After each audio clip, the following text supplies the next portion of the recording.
উম একটা খুব পরিচিত আর ভীষণ ক্লান্তিকর অনুভূতির কথা দিয়ে আমাদের আজকের এই গভীর আলোচনা শুরু করা যাক। আমরা প্রায় সবাই কিন্তু প্রতিদিন একটা অদৃশ্য ইঁদুর দৌড়ে ছুটছি, তাই না? সকাল হচ্ছে, কাজে নামছি, দিন শেষে ক্লান্ত হয়ে বিছানায় পড়ছি। একদম তাই। কিন্তু দিনের পর দিন এই হাড়ভাঙা খাটুনির পরও মাঝে মাঝে একটা অদ্ভুত শূন্যতা কাজ করে। মনে হয় যেন একটা বিশাল অন্তহীন গোলকধাঁধায় আটকে আছি। একদিক দিয়ে ঢুকছি, সারাদিন দৌড়াচ্ছি, কিন্তু দিন শেষে দেখছি ঠিক যেখান থেকে শুরু করেছিলাম সেখানেই দাঁড়িয়ে আছি। তখন স্বাভাবিকভাবেই প্রশ্ন জাগে যে সমস্যাটা আসলে কোথায়। এই যে ট্রেডমিলে দৌড়ানোর অনুভূতিটা, এটা আমাদের আধুনিক জীবনের সবচেয়ে বড় একটা ট্র্যাজেডি বলা যায়। আমরা প্রচণ্ড এনার্জি খরচ করছি, কিন্তু বাস্তবিক অর্থে 1 ইঞ্চিও সামনে এগোচ্ছি না। আর যখনই আমরা এমন আটকে পড়া অনুভব করি, আমাদের প্রথম প্রবৃত্তি বা ইনস্টিংক্ট হয় আরও জোরে দৌড়ানো। হ্যাঁ, আরও বেশি সময় কাজ করা। ঠিক তাই। কিন্তু আসল সমস্যাটা আমাদের শারীরিক পরিশ্রমে বা ঘন্টার হিসেবে নয়।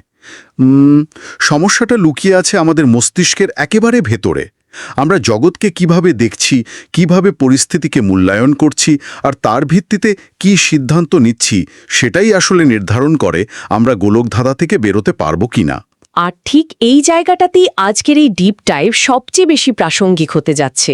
কারণ আজ আমরা থিবো মিউরেসের লেখা মাস্টার ইয়োর থিঙ্কিং বইটির একেবারে গভীরে প্রবেশ করব। এই বইটার মূল ফোকাসই হল কিভাবে আমরা আমাদের চিন্তা করার পদ্ধতিটাকে পুরোপুরি বদলে ফেলতে পারি। হ্যাঁ, কারণ আমাদের চিন্তাগুলোই তো আমাদের কাজের ব্লুপ্রিন্ট, তাই না? এই ব্লুপ্রিন্ট যদি ভুল হয়, তাহলে সারাদিন হাতুড়ি পেটানো শুধু শক্তি নষ্ট করা। বইটার শুরুতেই লেখক একটা খুব কড়া সত্যের মুখোমুখি দাঁড় করিয়েছেন আমাদের। সেটা হলো বাস্তবতাকে চিনতে পারার ক্ষমতা। বিষয়টা আরেকটু বুঝিয়ে বলবেন? আসলে মানুষের মনস্তত্ত্বের একটা খুব বড় দুর্বলতা আছে। আমরা জগৎকে ঠিক সেভাবেই দেখতে চাই যেভাবে দেখলে আমাদের ভালো লাগে। আমরা নিজেদের মনের ভেতর একটা আদর্শ পৃথিবী ছবি এঁকে নিই, আর আশা করি জগৎটা সেভাবেই কাজ করবে। কিন্তু জগৎ তো আমাদের মন গড়া কোনো নিয়মে চলে না, এটা চলে সম্পূর্ণ প্রাকৃতিক আর বাস্তবিক নিয়মে। এই ব্যাপারটা বোঝার জন্য মাধ্যাকর্ষণ শক্তির উদাহরণটা খুব চমৎকারভাবে কাজ করে। ধরুন, কেউ একজন সিদ্ধান্ত নিল যে মাধ্যাকর্ষণ শক্তিতে সে বিশ্বাস করে না, বা এই নিয়মটা তার বেলায় খাটবে না। এই ভেবে সে যদি 5 তলার ছাদ থেকে নিচে লাফ দেয়, তাহলে কি হবে? সোজা মাটিতে আছড়ে পড়বে। একদম। মাধ্যাকর্ষণ কিন্তু তার বিশ্বাস বা অনুভূতির কোনো তোয়াক্কাই করবে না, আর ক্ষতিটা পুরোপুরি ওই মানুষটারই হবে। আর করছে না, সে শুধু তার নিজের নিয়মে চলছে। জীবনের অন্যান্য ক্ষেত্রেও কিন্তু এই একই অদৃশ্য মাধ্যাকর্ষণ কাজ করে। ব্যবসা, ক্যারিয়ার বা স্বাস্থ্য, সব ক্ষেত্রেই নিজস্ব কিছু কঠিন নিয়ম আছে। কেউ যদি দিনের পর দিন অস্বাস্থ্যকর খাবার খায় আর মনের ভেতর বিশ্বাস রাখে যে সে চিরকাল সুস্থ থাকবে, সে আসলে বাস্তবতাকে অস্বীকার করছে। হ্যাঁ, আর এই বাস্তবতাকে অস্বীকার করাটাই হলো ব্যর্থতার প্রথম ধাপ। আমরা যদি শুধু নিজেদের তৈরি করা একটা কাল্পনিক আর আরামদায়ক বুদবুদের ভেতর বাস করি, তাহলে সত্যিকারের পৃথিবীতে সফল হওয়া কোনোভাবেই সম্ভব নয়। কিন্তু এখানেই একটা বড় সমস্যা এসে দাঁড়ায়। কীরকম? আমাদের চারপাশের এই বাস্তবতাকে চেনার ক্ষেত্রে সবচেয়ে বড় বাধাটা কিন্তু বাইরের পৃথিবী নয়। বাধাটা হলো আমাদের নিজেদের মন। আমরা প্রতিদিন কিভাবে আসল সত্যকে পাশ কাটিয়ে নিজের মতো করে একটা ঘটনার মনগড়া ব্যাখ্যা দাঁড় করায়, সেটা একটু তলিয়ে দেখা দরকার। হ্যাঁ, এটাকে আমরা বলতে পারি তথ্যের প্রকৃত সত্য বনাম আমাদের মন গড়া ব্যাখ্যা। একটা খুব সাধারণ দৈনন্দিন উদাহরণ দেয়া যাক। ধরুন, সকালে অফিসে ঢোকার সময়ে বসের সাথে দেখা হলো। আপনি হাসি মুখে শুভ সকাল বললেন, কিন্তু বস আপনার দিকে ঠিকমতো না তাকিয়েই খুব দ্রুত পাশ কাটিয়ে চলে গেলেন। এটা হলো একদম নিরেট ঘটনা বা ফ্যাক্ট। এর বেশি কিছু নয়। হ্যাঁ, এর বেশি কিচ্ছু না। কিন্তু আমাদের মন এই নিরেট ঘটনা নিয়ে বসে থাকতে পারে না।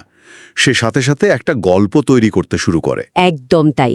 আমরা তখন ভাবতে শুরু করি যে বস মনে হয় কোনো কারণে খুব রেগে আছেন। হয়তো গতকালের প্রেজেন্টেশনটা তার পছন্দ হয়নি, বা হয়তো ম্যানেজমেন্ট ছাঁটাই করার কথা ভাবছে, আর বস সেটা জানেন বলেই আজ মুখ ফিরিয়ে নিলেন। একটা সামান্য ঘটনা থেকে আমরা আস্ত একটা থ্রিলার সিনেমা বানিয়ে ফেলি মাথার ভেতর। হ্যাঁ, একদম তাই। আর এই যে ভাবনাগুলো, এগুলো কিন্তু মোটেও ঘটনা নয়। এগুলো হলো আমাদের ব্যাখ্যা বা ইন্টারপ্রিটেশন। কিন্তু প্রকৃত সত্য কি হতে পারে? প্রকৃত সত্য হয়তো এই যে বসের আজ প্রচণ্ড দাঁত ব্যথা, অথবা তিনি সামনের কোনো বড় মিটিং নিয়ে এতটাই চিন্তিত যে তিনি খেয়ালই করেননি কে তাকে শুভ সকাল বলেছে।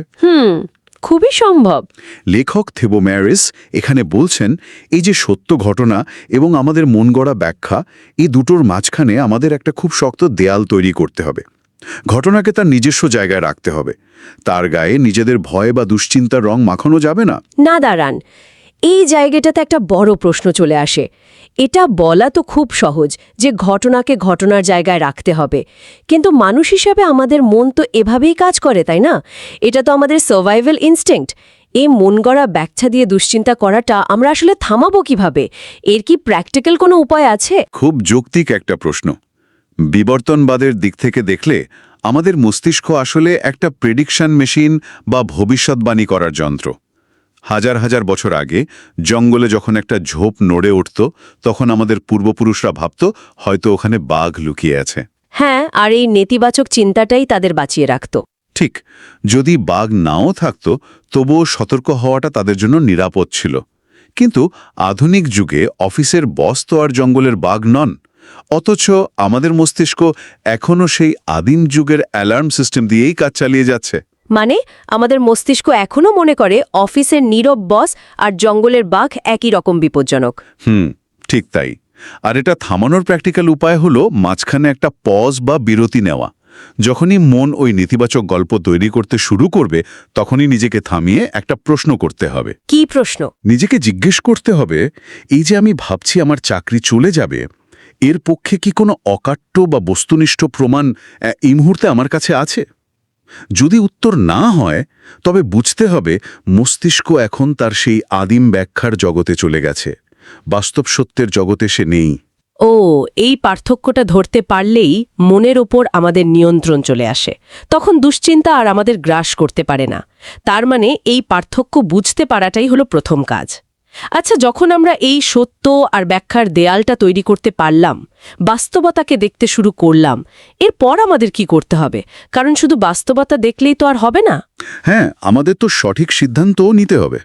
আর এখানেই আসে মেন্টাল মডেলের ধারণা। যারা সফল মানুষ, যাদের আমরা মাস্টার থিঙ্কার বলতে পারি, তারা সাধারণ মানুষের মতো শুধু আবেগ দিয়ে বা খামখেয়ালিভাবে চিন্তা করেন না। তারা কিছু নির্দিষ্ট মেন্টাল মডেল ব্যবহার করেন। মানে চিন্তা করার কিছু নির্দিষ্ট ছাঁচ বা ফ্রেমওয়ার্ক? ঠিক তাই, যা দিয়ে পৃথিবীর জটিল বিষয়গুলোকে খুব পরিষ্কারভাবে বোঝা যায়। লেখক বইটিতে বেশ কিছু মেন্টাল মডেলের কথা বলেছেন, যার মধ্যে সবচেয়ে মৌলিক হল কার্য-কারণ সম্পর্ক বা cause and effect. Cause and effect মানে নিউটনের সেই তৃতীয় সূত্রের মতো প্রত্যেক ক্রিয়ারই একটা সমান ও বিপরীত প্রতিক্রিয়া আছে। অনেকটা সেরকমই, তবে আরেকটু গভীর। এর মূল কথা হলো আজ বর্তমানে আমাদের জীবনে যে ফলাফলগুলো আছে, সেটা হতে পারে ব্যাংক ব্যালেন্স, স্বাস্থ্য বা ক্যারিয়ার। এগুলো কোনো জাদুর ফলে আকাশ থেকে পড়েনি। এগুলো হলো আমাদের অতীতের কোনো কাজের সরাসরি ফল। আমরা তো বেশিরভাগ সময় শুধু গাছের ফলের দিকে তাকিয়ে আক্ষেপ করি যে ফলটা কেন মিষ্টি হলো না। একদম। কিন্তু ফল বদলাতে চাইলে তো গাছের শেকড়ে মানে মাটিতে কাজ করতে হবে। তাই ভবিষ্যৎ বদলাতে হলে ভবিষ্যতের দিকে তাকিয়ে বসে থাকলে চলবে না, আজকের বর্তমানের কাজগুলো বদলাতে হবে। খুব সুন্দর একটা কথা। কিন্তু এখানে আরেকটা বিষয় চলে আসে। বর্তমানের কাজগুলো বদলানোর কথা যখন আসে, তখন তো হাজার রকম কাজের তালিকা সামনে এসে হাজির হয়। আমরা তো এমনিতেই ব্যস্ত, তো কোন কাজগুলো করব আর কোনগুলো বাদ দেব সেটা কিভাবে বুঝব? আর ঠিক এই বিভ্রান্তি দূর করার জন্যই লেখক দ্বিতীয় যে মেন্টাল মডেলটার ওপর সবচেয়ে বেশি জোর দিয়েছেন, সেটা হলো ৮০-২০ নিয়ম বা দ্য প্যারেটো প্রিন্সিপাল। এই নিয়ম আমাদের শেখায় যে পৃথিবীতে সবকিছুর গুরুত্ব সমান নয়। আচ্ছা। হ্যাঁ, আমাদের জীবনের ৮০% ফলাফল আসে আমাদের করা মাত্র ২০% সবচেয়ে গুরুত্বপূর্ণ কাজ থেকে। এর মানে হলো আমাদের ফোকাস এবং শক্তি সেই নির্দিষ্ট ২০%-এর ওপরই ব্যয় করা উচিত, যা সবচেয়ে বেশি প্রভাব ফেলে। একটু থামাই আপনাকে। ছোটবেলা থেকে তো আমরা শুনে আসছি সফল হতে হলে সবসময় ১০০% কাজ করতে হবে, গাধার মতো খাটতে হবে। কিন্তু এখানে বলা হচ্ছে মাত্র ২০% কাজে ফোকাস করতে।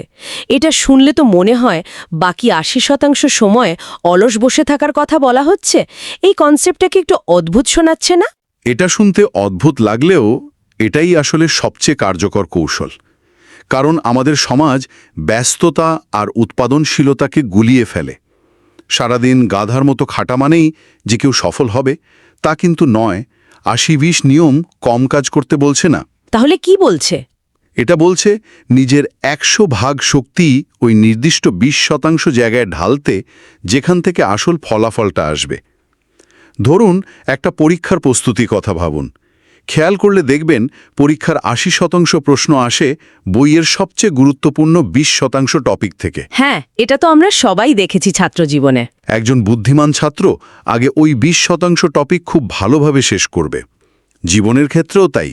সারাদিনের 10টা কাজের তালিকা থেকে সেই দুটো কাজ বেছে নিতে হবে যা সরাসরি মূল লক্ষ্যের দিকে নিয়ে যায়। বুঝতে পেরেছি, মানে গোলক ধাঁধার সব রাস্তায় সমানভাবে না হেঁটে শুধু সেই 20% রাস্তা খুঁজে বের করতে হবে যেটা সরাসরি বাইরে যাওয়ার পথের সাথে যুক্ত। কিন্তু এরপর একটা অদ্ভুত মনস্তাত্ত্বিক সমস্যা তৈরি হয়। ধরুন আমরা আমাদের সেই গুরুত্বপূর্ণ 20% কাজ খুঁজেও পেলাম, আমরা জানি আমাদের কি করতে হবে, কিন্তু কাজ শুরু করার ঠিক আগ মুহূর্তে আমরা চিন্তার এক অথই সাগরে ডুবে যাই। যদি কাজটা ভুল হয়, যদি মানুষ হাসাহাসি করে, এই যে অনন্তকাল ধরে চিন্তা করা, এটা কেন হয়? এই সমস্যাটাকে মনস্তত্ত্বের ভাষায় বলা হয় অ্যানালাইসিস প্যারালাইসিস। আমরা এত বেশি বিশ্লেষণ করতে থাকি যে শেষ পর্যন্ত আমরা প্যারালাইজড বা স্থবির হয়ে পড়ি, কোনো কাজই আর করা হয় না। কিন্তু এখানে সবচেয়ে চমকপ্রদ বিষয়টা হলো এর পেছনের বিজ্ঞানটা। বিজ্ঞান? মানে আমরা কেন এই ওভারথিংকিং করি সেটার কোনো বৈজ্ঞানিক কারণ আছে? হ্যাঁ, এটা শুধু একটা খারাপ অভ্যাস নয়, এটা আসলে আমাদের মস্তিষ্কের একটা খুব চতুর আত্মরক্ষার কৌশল। আত্মরক্ষার কৌশল মানে অতিরিক্ত চিন্তা করে আমরা নিজেদের কি থেকে রক্ষা করছি? আমরা রক্ষা করছি নিজেদের ব্যর্থতার ভয় থেকে। যখন আমরা কোনো কাজ নিয়ে অতিরিক্ত চিন্তা করি, তখন মস্তিষ্ক সেই পুরো পরিস্থিতির একটা সিমুলেশন তৈরি করে।